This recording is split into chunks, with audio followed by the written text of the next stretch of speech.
Hello everyone, I am Neha Goyal and the name of my subject is Childhood and Growing Up.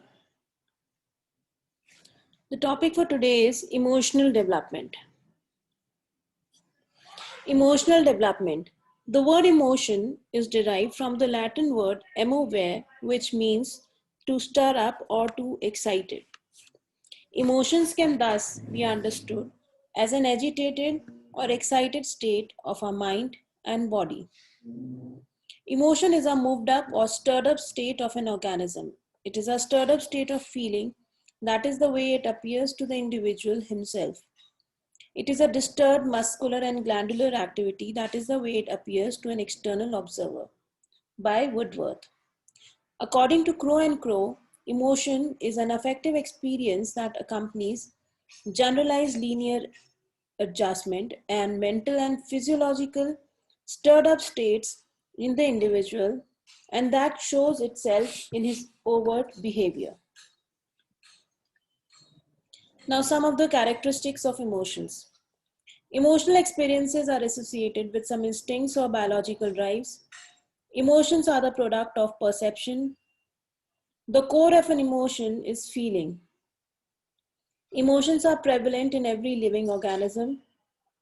They are present at all stages of development and can be aroused in young as well as in old. Emotions are individualistic and they differ from person to person. Some same emotion can be aroused by a number of different stimuli, objects, or situations. Emotions rise abruptly but subside slowly. Emotions have the quality of displacement. There is a negative correlation between the upsurge of emotions and intelligence. Now, what is emotional development? Emotions play a crucial role in our lives because they have important functions. Emotions are a crucially important aspect of our psychological composition, having meaning and function to each of us individually.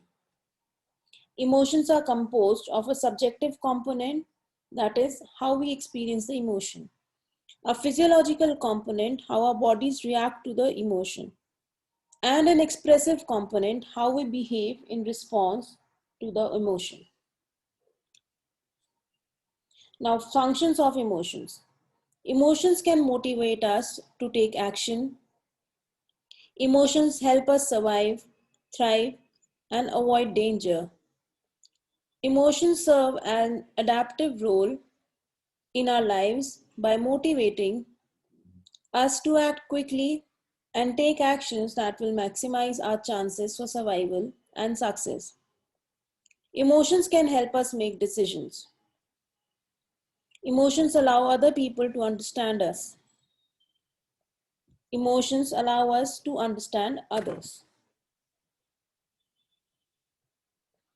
Now, some of the educational implications. Teacher himself should be emotionally mature, should act as a model, and should be a source of inspiration so that the students can copy him. Teacher should be sympathetic and patient towards the emotional problems of the students. Whenever possible, children should be encouraged to express their emotions. Counseling can be a great help in matters or cases of acute emotional stress. Teachers should not expect much from the students. Teachers should give the students enough independence. Teachers should be able to utilize the good effects of emotions because they may act as sources of enjoyment, motivation, and strength. Teachers should try to get rid of the bad effects of emotions. Teachers should be aware about various causes of emotional problems. Teachers should be aware of various criteria of emotional maturity. Thank you.